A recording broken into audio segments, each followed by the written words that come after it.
फडणवीस सरकारमध्ये अनेक ज्येष्ठ नेत्यांचा मंत्रिपदासाठी पत्ता कट करण्यात आलाय। काही नेत्यांना कमी महत्त्वाची खाती देण्यात आली आहेत, तर नव्या चेहऱ्यांना संधी देण्यासाठी फडणवीसांनी ज्येष्ठ नेत्यांचं महत्त्व कमी केलंय का, असाही सवाल उपस्थित केला जातोय। पाहूयात याच संदर्भातला रिपोर्ट।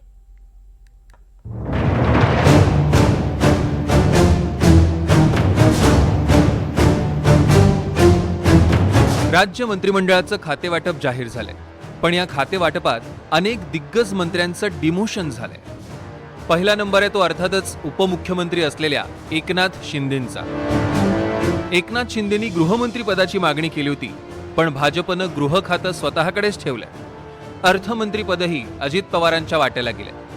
शिंदेंना नगरविकास आणि गृहनिर्माण खात्याची जबाबदारी मिळाली।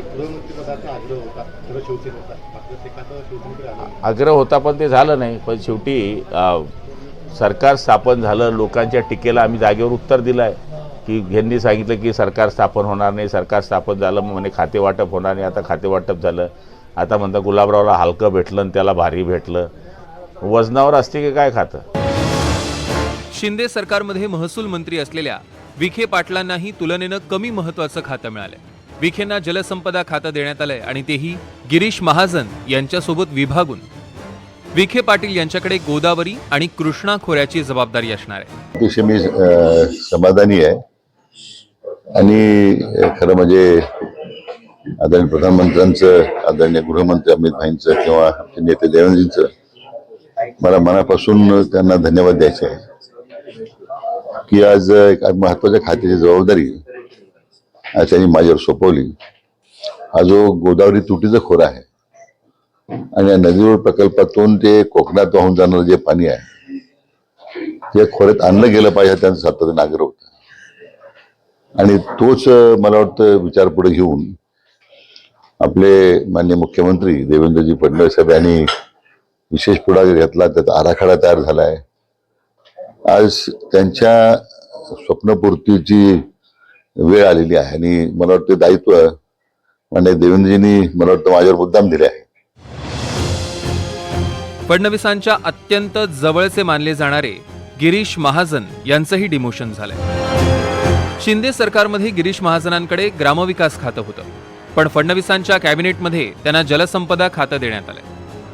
जलसंपदा खात्यातही त्यांच्याकडे फक्त विदर्भ, तापी आणि कोकण विकास महामंडळाची जबाबदारी आहे। पुढचं टार्गेट माननीय पंतप्रधानांचं पाण्याकडेच आहे, धरणांकडे, शेतीला पाणी मिळालं पाहिजे, पिण्याच्या पाण्याचे प्रश्न सुटले पाहिजेत आणि त्यामुळे आपण बघितलं रिव्हर लिंकिंग, नदी जोड प्रकल्पांना आता खूप प्राधान्य देण्यात आलेलं आहे। खूप मोठ्या प्रमाणामध्ये कृष्णा खोऱ्यामध्ये असतील, गोदावरीत असतील किंवा इकडे विदर्भात असतील, आमच्या जळगाव जिल्ह्यामध्ये तापी खोऱ्या आहेत तिथे असेल, हा सगळा विषय किंवा कोकण असेल, या सगळ्या ठिकाणी मोठ्या प्रमाणात त्याचं कामं सुरू होणार आहेत आणि खूप मोठा वर्कलोडही राहणार आहे आणि म्हणून कामाचं विभाजन त्या ठिकाणी केलं गेलं आणि त्यातच आता मंत्री जास्त झालेत आणि खाते कमी आहेत, त्यामुळे थोडंफार विभागणी होईल।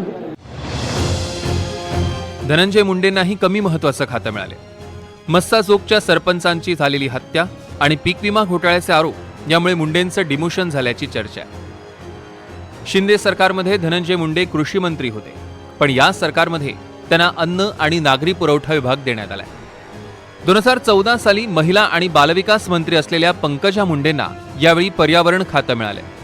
शिंदे सरकारमध्ये उत्पादन शुल्क मंत्री असलेल्या शंभूराज देसाईंना यावेळी पर्यटन खातं मिळाले। गृहनिर्माण विभाग हा माननीय उपमुख्यमंत्री आदरणीय शिंदे साहेबांच्याकडे आलेला आहे। तर खातं कुठलंही मोठं आणि लहान असं नसतं आणि आमचं म्हणाल शिवसेनेचं तरी जर आमच्या विभागाचं, आमच्या शिवसेनेच्या कोट्यातलं उत्पादन शुल्क खातं हे राष्ट्रवादी काँग्रेसकडे गेलं असलं, पर्यटनाला खूप पोटेन्शियल आहे। आपण आता कोल्हापूरमध्ये आहोत, आपला कोल्हापूरचा विभाग बघाल, खाली कोकणातला विभाग बघाल, आमच्या सातारा जिल्ह्यातला महाबळेश्वर असेल, कास पठार असेल, कोयनानगर असेल, तापोळा असेल, ह्या सगळ्या परिसराचा अत्यंत चांगली। शेवटी कसं आहे, आता टुरिझमकडे लोक वळायला लागलेली आहेत आणि टुरिझमच्या माध्यमातून एक वेगळी इकॉनॉमी, वेगळी अर्थव्यवस्था याला गती देण्याचं काम निश्चितपणे आपल्याला करायचं आहे। तरुण नेत्यांना मंत्रिपदाची संधी हे फडणवीसांच्या कॅबिनेटचं वैशिष्ट्य आहे, त्यामुळे काही ज्येष्ठ नेत्यांकडे यावेळी कमी महत्त्वाची खाती आहेत। Bureau report, NDTV Marathi.